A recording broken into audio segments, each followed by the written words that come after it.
Tudo bom, meu irmão? Paz. Vamos estar dando continuidade, na verdade, terminar a mensagem de semana passada, que nós estamos falando sobre chamados para fazer a obra de Deus. É um chamado que não provém do homem. Muitas vezes o homem acredita, foi-se criado um hábito de que você vai lá na frente da igreja e você levanta sua mão e fala: Jesus é o meu Senhor e Salvador, e que ali você recebe a salvação. Mas quando nós olhamos para as Escrituras, a Bíblia diz que não é dessa forma. Paulo, ele diz em Efésios capítulo 2, do verso 1 ao 9, eu não vou ler porque é só um resumo, que ele fala que todo ser humano estava morto em seus delitos e pecados antes de Deus chamar ele. Morto não tem vontade, o morto ele não consegue expressar nenhum tipo de ação. O Senhor está dizendo na sua palavra que todo querer e o realizar provém dele. Então, nenhum ser humano ele consegue por si só tomar uma decisão de se achegar a Deus. O irmão que está vindo aqui, você pode ter certeza que por mais que você tenha essa vontade de estar aqui, mas é o Senhor que te chama, é o Senhor que te conduz. É um grande pregador, ele falava sobre isso. Ele falava que quando ele começou a perceber que tinha vontade, de buscar a Deus, ele entendeu que não era a vontade dele, mas que o Senhor já estava chamando. Então, com certeza, qualquer um que se aproxima de Deus é pelo querer e o realizar de Deus. Nós temos a visão de Deus, quando nós não conhecemos as Escrituras, um pouco turva. A gente fica meio perdido. Mas você pode ter certeza absoluta que aquele que começou a boa obra, ele vai terminar. Todos aqueles que o Senhor chamou, ele vai concluir. E aos poucos Deus vai se revelando a você, como se revelou a cada um de nós. Então é importante que nós vamos entender que esse chamado para fazer a obra de Deus, ele começa totalmente, exclusivamente pelo Senhor. O homem, ele não tem parte nenhuma com isso. Então não existe salvação pelo aceitar Jesus. Nós recebemos, na verdade, a salvação mediante a fé na obra que Cristo fez na cruz do Calvário. Eu não sei se o irmão tem algum tipo de conhecimento do Evangelho, mas existe uma obra redentora, uma obra maravilhosa que Cristo realizou na cruz do Calvário. Então, nós recebemos essa salvação por aquilo que Cristo fez e não por aquilo que nós podemos fazer. Nesse mesmo texto de Efésios, capítulo 2, do 1 ao 9, Paulo chega a dizer que não é pela obra, para que nenhum de vocês vão se gloriar e falar: não, porque eu fui, não, porque... Não, é o Senhor que nos chama, é o Senhor que nos conduz e é o Senhor que vai nos levar até o final. Então, uma frase que eu gosto muito, que ela fala: a graça de Deus me chamou, a graça de Deus me sustenta e a graça de Deus não me deixará escapar. Nós estamos fortalecidos e, posso até dizer assim, amarrados pela graça de Deus. Então isso é um problema muito sério na igreja, porque muitas pessoas acreditam que elas se converteram no Evangelho quando elas foram lá na frente e levantaram a sua mão dizendo: Jesus, eu te aceito.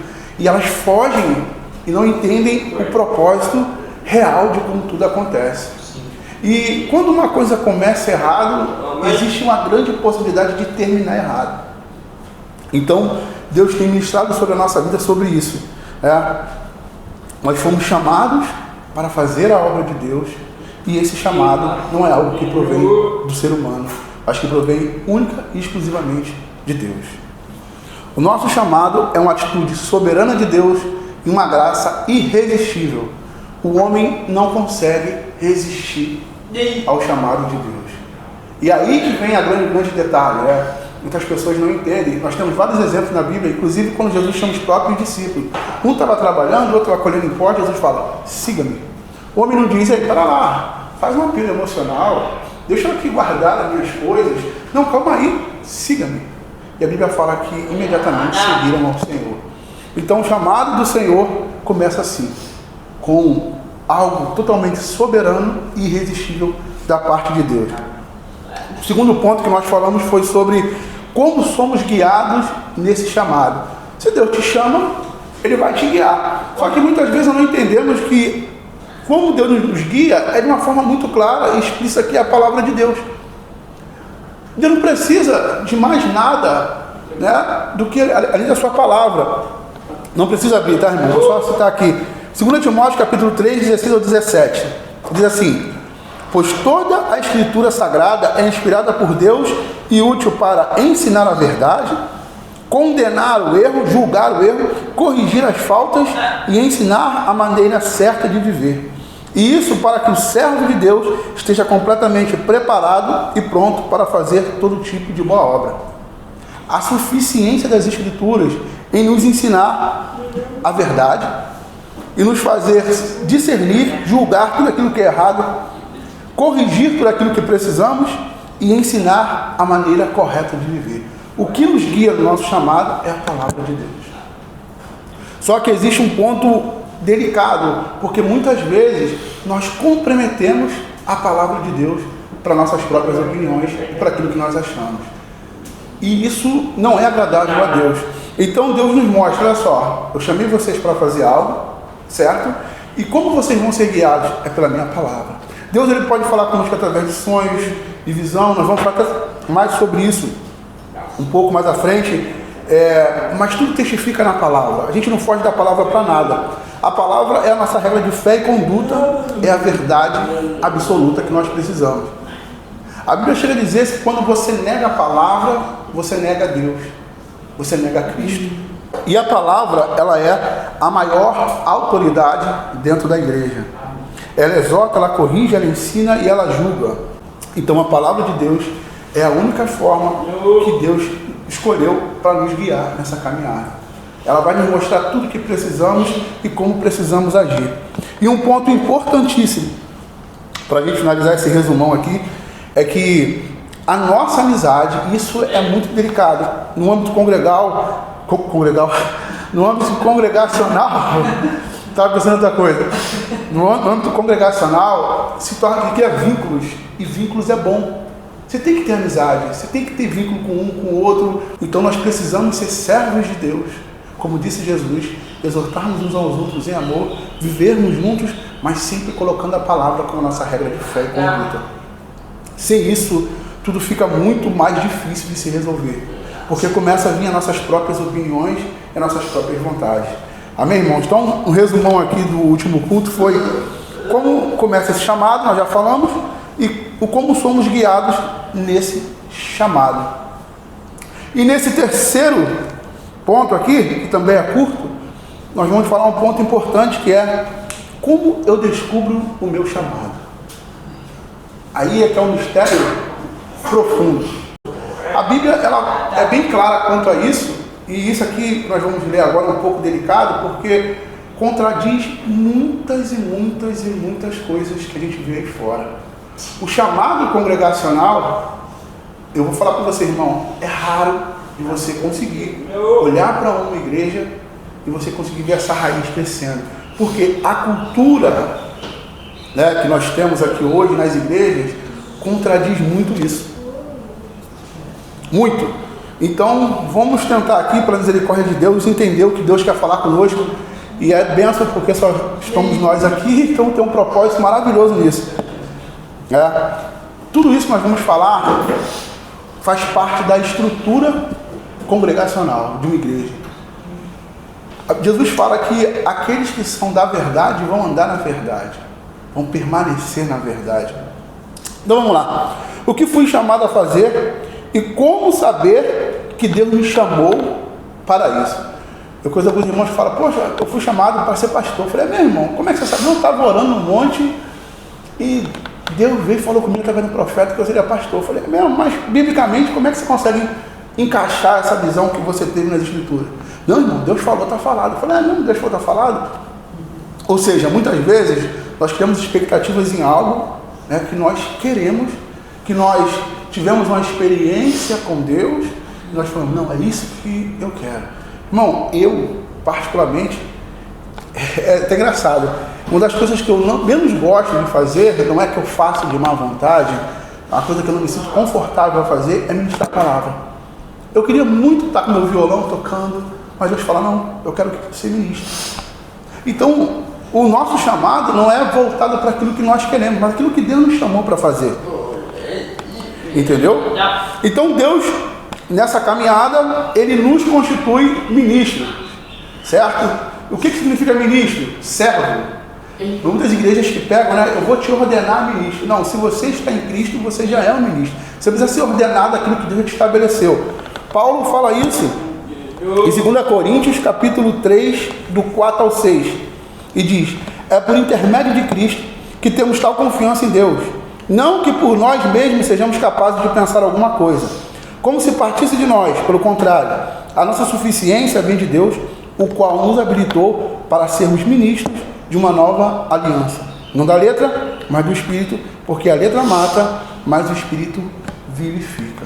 Então, todos nós, todos aqueles que estão em Cristo, são constituídos ministros de Deus. Você não precisa ser ordenado ministro, você não precisa nada disso. Você está em Cristo, você é um ministro. Ministro tem um significado geral, assim, de servo. Então, se você é um servo, você tem um serviço a fazer, que é o que nós chamamos de ministério, que Paulo fala também sobre isso, 2 Coríntios 5, 18 e 19, que o Senhor nos concedeu o ministério da reconciliação. E aí é um ponto importante, porque quando nós temos uma congregação, toda congregação, ela é chamada a servir ao Senhor. Toda congregação, todos, sem exceção. Entendeu? E aí tem o processo, é claro, do preparo, do conhecimento, mas sempre focando naquilo que eu falei anteriormente. Eu não sou chamado a servir a Deus naquilo que eu acredito que eu quero, mas naquilo que Deus me constituiu a fazer. E como Deus me constituiu a fazer algo? Deus me dá dons. Sabia que você em Cristo, você tem dons? E com esses dons você vai servir a Deus e a igreja, não somente local, mas em outra igreja. E quando nós falamos de dons é algo muito delicado, porque Paulo fala na igreja de Coríntios que o pessoal só queria falar de dons de profecia, de dons de língua, mas existem uma diversidade muito grande de dons. E muitos que você só vai conseguir descobrir no âmbito congregacional. E para isso precisa haver a liberdade no espírito de se congregar. A liberdade no espírito de poder conseguir entender o que Deus quer fazer. E volto a dizer, é chato, mas eu vou repetir mais uma vez. O meu dom não é o que eu quero ter, é aquilo que Deus me deu. E eu preciso descobrir, porque se Deus me chamou para fazer A e eu estou fazendo B, eu estou errado. Porque eu posso estar seguindo aquilo que eu quero, que eu acho, e não é aquilo que Deus me mandou. Então, todos nós, todo cristão, ele tem dons. Então, vamos fazer uma liga aqui rápida. Você foi chamado a ser ministro, que é servo. Paulo diz que Deus nos deu um ministério, que é um serviço. E como você vai exercer esse serviço? Com o dom que Deus te deu. Deus nos concede dons. Entendeu? Deus, para que nós venhamos realizar em toda a congregação. Então, o dom, ele não é o que eu acho que eu tenho, mas aquilo que, de fato, o Senhor me concede. E Deus sempre mostra. E um ato muito importante, desculpa, é que o dom ele não é arbitrário. Eu não escolho usar o dom na hora que eu quero. Não, eu vou orar aqui porque Deus vai me usar. O dom é de Deus, ele nos concede para usarmos para aperfeiçoamento da igreja. E como eu descubro o meu dom, irmão? O dom que Deus concede a nós, ele vem de duas formas. Ele vem um dom que você já teve ou tinha quando você era do mundo, e Deus pega esse dom e faz o quê? Vamos usar agora para a obra de Deus. E um dom que você pode receber quando você se converte.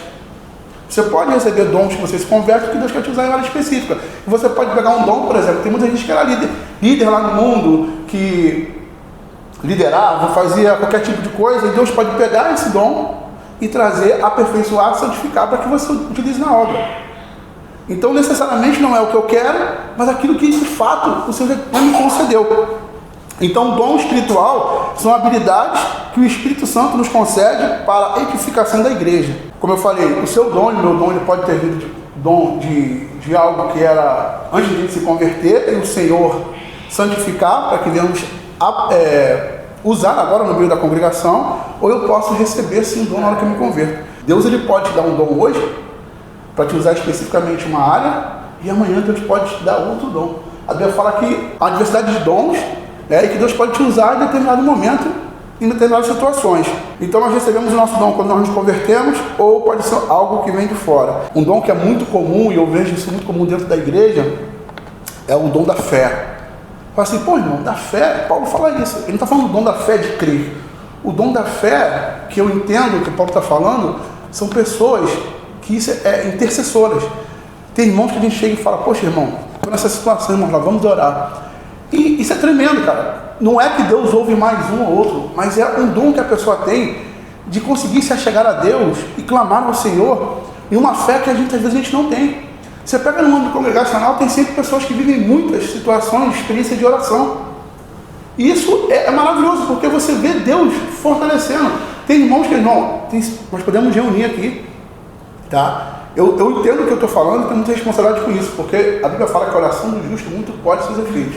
Então não é a oração do pastor, do bispo, do irmão, não, mas o dom de acreditar que Deus pode fazer. Porque tem coisas que eu acredito que Deus pode fazer e você não acredita. E que você acredita que eu não acredito. E tem coisas que você vai orar a Deus e Deus vai te responder, não vai me responder. O dom da intercessão. Por isso que intercessão não é para qualquer um, não é para a pessoa que acha que fica blá, blá, blá, blá, blá, rodando para um lado e para o outro e dizendo que tem. É o dom de você conseguir acreditar. Deus te dá um dom da fé, isso é maravilhoso. Eu tenho muito testemunho na minha vida quanto a isso. Tá, irmão? Hoje eu tenho buscado de Deus a saber de fato os dons que Deus me concedeu para servir a igreja. Tem coisas que eu falo para os irmãos, eu vou orar, eu não faço, é maluco, cara. Eu oro, irmão, e Deus responde. Não é por mim, é um dom que Ele me deu, de acreditar em coisas que de fato muitas pessoas não acreditam. Você está entendendo? E na igreja, esses dons são espalhados. Outro ponto que Deus me concedeu é os sonhos, cara. Tem pessoas que não acreditam. Tem um exemplo, e até nesse período que eu estava orando a Deus sobre essas questões, Deus me deu 2 sonhos, assim, assustadores. O primeiro foi com meu pai. Eu estava dormindo, era umas 1h da manhã, 2, eu tive um sonho que eu estava subindo uma serra dirigindo um carro e vi um carro na contramão e bati em mim. Meu carro capotava e eu acordava desesperado. Falei, meu Deus, o sonho, eu acordei suado, irmãos. Passei, orei, fui dormir. 7h da manhã, meu pai sofreu um acidente. Da mesma forma que eu estava subindo no sonho. Meu pai estava indo para Minas, subindo uma serra, saiu na televisão e tudo. Um médico descendo com um carro desgovernado, teve um infarto no volante, pegou ele na lateral, o carro dele capotou. Exatamente como eu tive no sonho. Esses dons, irmãos, é algo, assim, assustador, porque quando você começa a descobrir isso, que Deus te deu essas situações, que Deus te deu esse dom, você fica, meu Deus, será que é coisa da minha cabeça? Porque são coisas que Deus te leva a uma esfera totalmente espiritual. Minha mãe estava internada, a gente naquele processo, indo no hospital, e lá, naquela noite que ela ia, assim, no dia que ela ia falecer, eu estava trocando de plantão com a minha irmã. Quando eu cheguei, cara, é tremendo assim, eu em casa, Deus me dá um sonho que levava minha mãe. No sonho, Deus mostrava, ele levando minha mãe, literalmente. Eu falei, não é possível. Eu saí de lá, minha irmã foi, minha irmã faleceu. Você está entendendo? Então, irmão, a igreja é dotada de dons. Mas esses dons não é para que nós venhamos ser exaltados. É para a edificação do corpo de Cristo. E nós, muitas vezes, somos muito incrédulos. Por quê? Porque nós colocamos, não, isso não é de Deus, não. Por quê? Porque não nos agrada. Porque se às vezes a pessoa vem falar com a gente alguma coisa, não, isso não agrada. Mas se for de Deus, você acha que eu fiquei feliz quando eu me vi no sonho, tendo um acidente? Eu sabia que aquilo ia acontecer. Eu falei, meu Deus, tem misericórdia. E depois meu pai, na verdade eu fiquei sabendo pela minha irmã, que me falou, meu pai sofreu um acidente lá em Minas, assim, assado. Eu falei, igual. Enfim, irmãos, os dons que Deus dá é para edificação da igreja. E existem vários, vou dar outro exemplo aqui. A Bíblia fala, se eu não me engano, 2 Coríntios 8:9, o dom da generosidade. Tem irmãos que são generosos. E tem irmãos que não. Tem irmão que você tirar R$1 do bolso do irmão, é uma luta. Não é tirar, que você fala, vamos fazer isso. Ó, irmão, tô duro. Você está entendendo? E tem irmãos que falam, não, vamos embora. Isso é dom. Isso não é algo que provém de nós. É um dom que Deus dá para edificação da igreja. E parece ser uma coisa assim, difícil, porque dependendo do dom que Deus te concede, você tem até dificuldade de conseguir usar. Já tem pessoas que eu olhei e eu falo assim, está com câncer. Como é que eu vou falar isso para alguém? Então tem coisas que a gente precisa saber o quê? Senhor, é para me falar ou é para me orar? Você está entendendo? Com certeza, irmão, nós que estamos aqui, somos cheios de dons. Dons verdadeiros dados por Deus para edificação do corpo de Cristo. Não é para que nós venhamos bater no peito e dizer, não, porque eu tenho o dom de profecia. Não, porque não é para isso. Paulo, quando ele lista ali, em 1 Coríntios 12, 4 a 11, ele fala sobre isso. Depois você pode abrir na sua Bíblia, sobre o dom da fé, que nós falamos sobre oração, dom do conhecimento. Já viu aquele irmão que tem cabeça de computador? Que você fala, que o irmão fala tudo na Bíblia. Isso é dom, cara. Isso é um dom que Deus deu àquela pessoa. Só que a pessoa às vezes não entende. E ela enche o peito. Porque em 2 Coríntios, capítulo... Não é, irmão. Não é. Você está entendendo? Então, o nosso chamado, o que nós vamos fazer para o Senhor, está muito ligado a isso. Porque o dom que Deus te concedeu, justamente é para você servi-lo. E você exercer o seu ministério. E quando nós falamos disso, de ministério, é importante que nós venhamos entender, que Paulo falava também em Coríntios, que o dom que Deus te dá não é para você, mas para o próximo. Entendeu? Então, se Deus te concede um dom, seja de ministrar a palavra, seja de louvor, seja de que for, é para a edificação do corpo de Cristo. Então, eu posso ter dons, eu posso servir a Deus com eles, e mesmo assim, tá? Esse é um ponto importante. Nós vamos falar agora sobre ofício. E mesmo assim, eu não estar à frente da igreja, como líder, como ordenado. Isso gera confusão na mente de muitas pessoas, porque as pessoas não entendem o que é dom, o que é ministério e o que é ofício. Dom é uma habilidade que Deus te concede. Ministério é você servir a Deus com essa habilidade. Ofício é você ser ordenado pela igreja para exercer esses dons que Deus te concedeu, como um pastor, como um professor de escola dominical, enfim. O que é um ofício, né? Podemos dizer, o que é uma ordenação dentro da igreja? É uma pessoa, um ofício é quando uma pessoa é chamada pela igreja para exercer seus dons espirituais, ela precisa ser qualificada e ter habilidades específicas. Só que, como eu falei anteriormente, o que nós vivemos hoje é muito oposto disso aqui.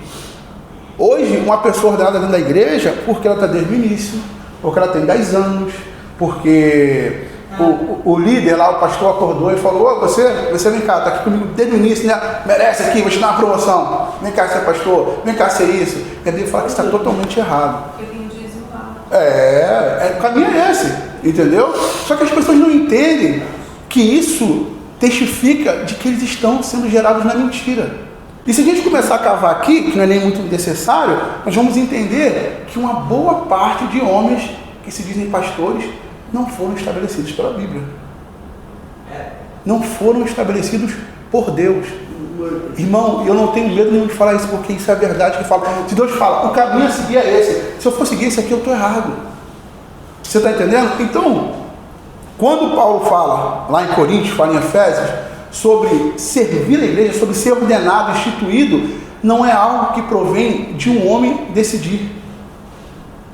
É isso. Em Atos 6, nós vamos falar até mais à frente, se Deus permitir, quando há escolha de homens para servir a igreja, a palavra é: escolham dentre vós homens.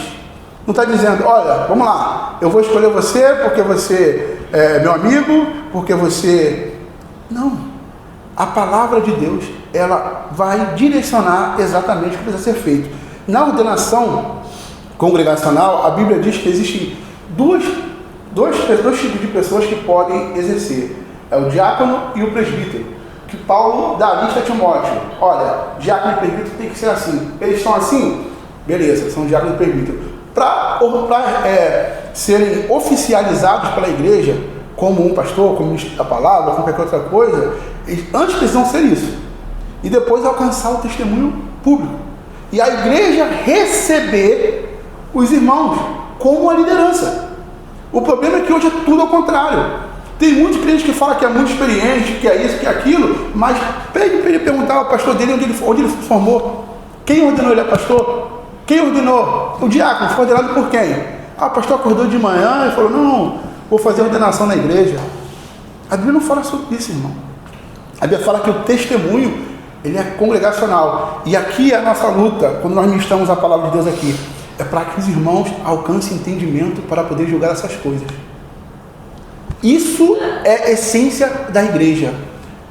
A igreja, quando ela não tem entendimento, ela aceita qualquer coisa. Uma igreja madura, uma igreja que tem discernimento da verdade, entendeu? Ela vai entender, ela vai saber constituir, destituir. A igreja não sabe hoje em dia, porque ficou ouvindo pregação de José, de Maria, da mula de Balaão, de Abraão, de não sei aonde. Não leva a igreja ao entendimento. E é disso que nós estamos falando aqui nesse dia. Isso que o Senhor está ministrando sobre nós. Por que será que estamos aqui?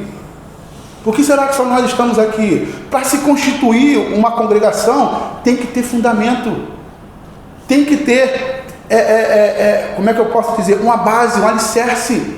E é a palavra. Então o ofício não é por uma imposição de mão, não é um chamado individual. Entende, irmão? O teu ministério é diferente. Você pode ter dons, você pode servir a Deus na congregação local e nunca ser ordenado a um pastor e um bispo. Isso não é vergonha nenhuma. Por quê? Porque você não se encaixa naquela lista que Paulo diz a Timóteo.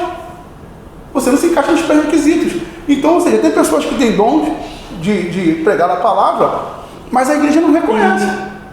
Então a pessoa não vai exercer esse dom. Tem pessoas que tem dom de ensino, mas ainda peca, tem problemas, está cheio de coisas que não alcançou o testemunho para estar à frente.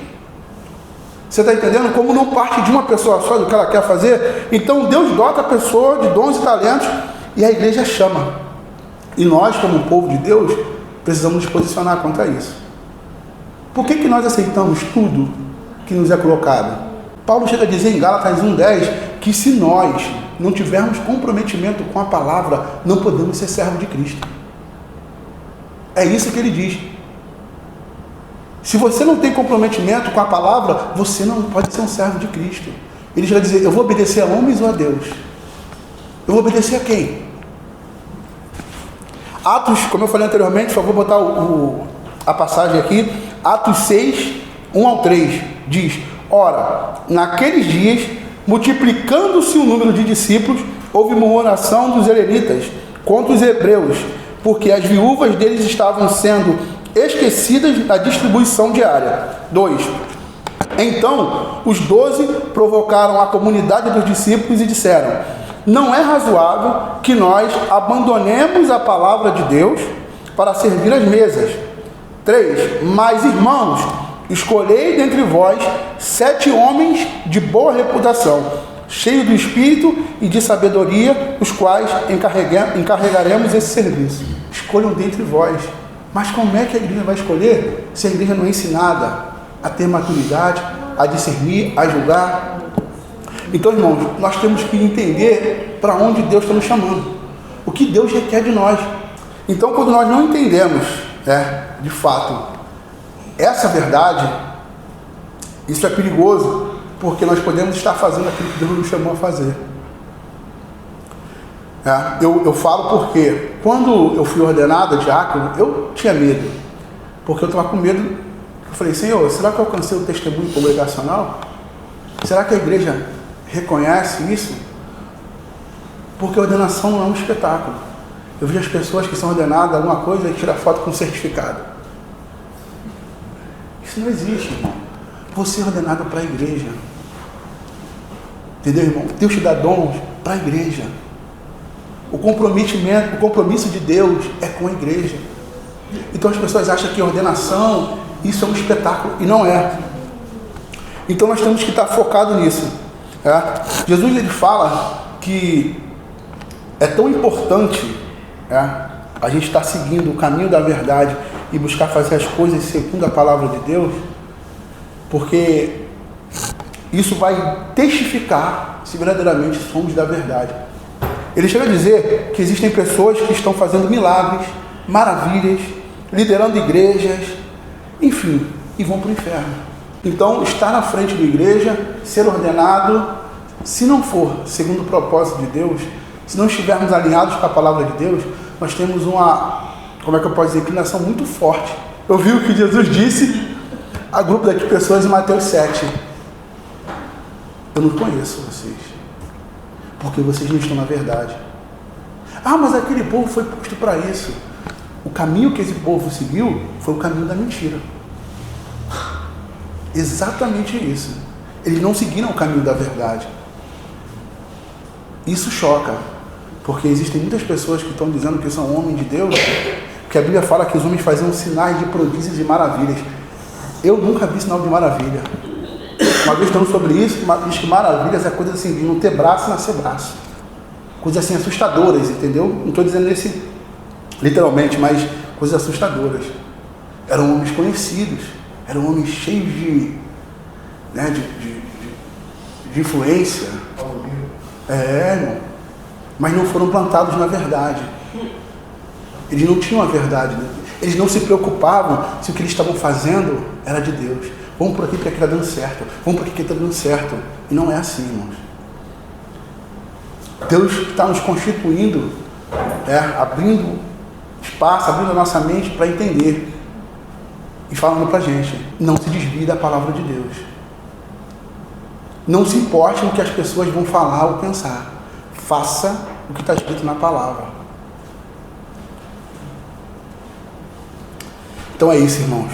Então, só para deixar aqui claro, quando nós estamos aqui iniciando essa caminhada, nós temos que entender que o que vai nos guiar não são nossas vontades, não é a oração que eu estava no quarto lá e Deus falou comigo que eu vou ser isso, aquilo, outro, é o que a palavra de Deus diz.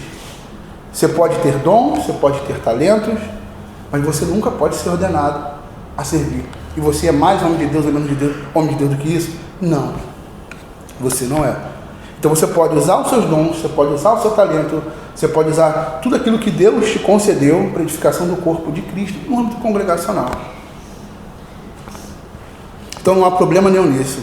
Então, só para a gente fechar aqui, o chamado para a obra de Deus, ele vem dessas 3 etapas. Primeiro é entender como nós fomos chamados, ter o comprometimento com a palavra, de entender que é ela que vai nos guiar nesse chamado, e entender de forma clara e objetiva o que Deus me chamou para fazer e como servir, usando os dons e exercendo ali o que Ele requer de mim. O verdadeiro servo é gerado na verdade e se compromete com a verdade. Não basta simplesmente, irmãos, nós estarmos aqui e falarmos, nós temos um compromisso com a verdade, e diante de situações erradas a gente se calar e falar, Deus está no controle. É isso que as pessoas não entendem. As pessoas querem ser igreja da porta para dentro. Nós precisamos ter um comprometimento com a palavra em qualquer lugar. Não é somente aqui. Nunca espere, irmãos, que a nossa amizade vai ser maior do que a palavra de Deus, porque não vai. Eu não poupo a minha vida, eu não poupo meus filhos, e de forma alguma eu vou poupar ser verdadeiro, ser bíblico. Não estou falando de ser mal educado, de ser grosso, mas eu não abro mão da palavra de Deus por nada, irmão. Eu vacilo, eu erro, não sou perfeito, não sou crentão, mas eu estou dizendo que eu sei de onde Deus me tirou e eu sei o que Ele requer de mim.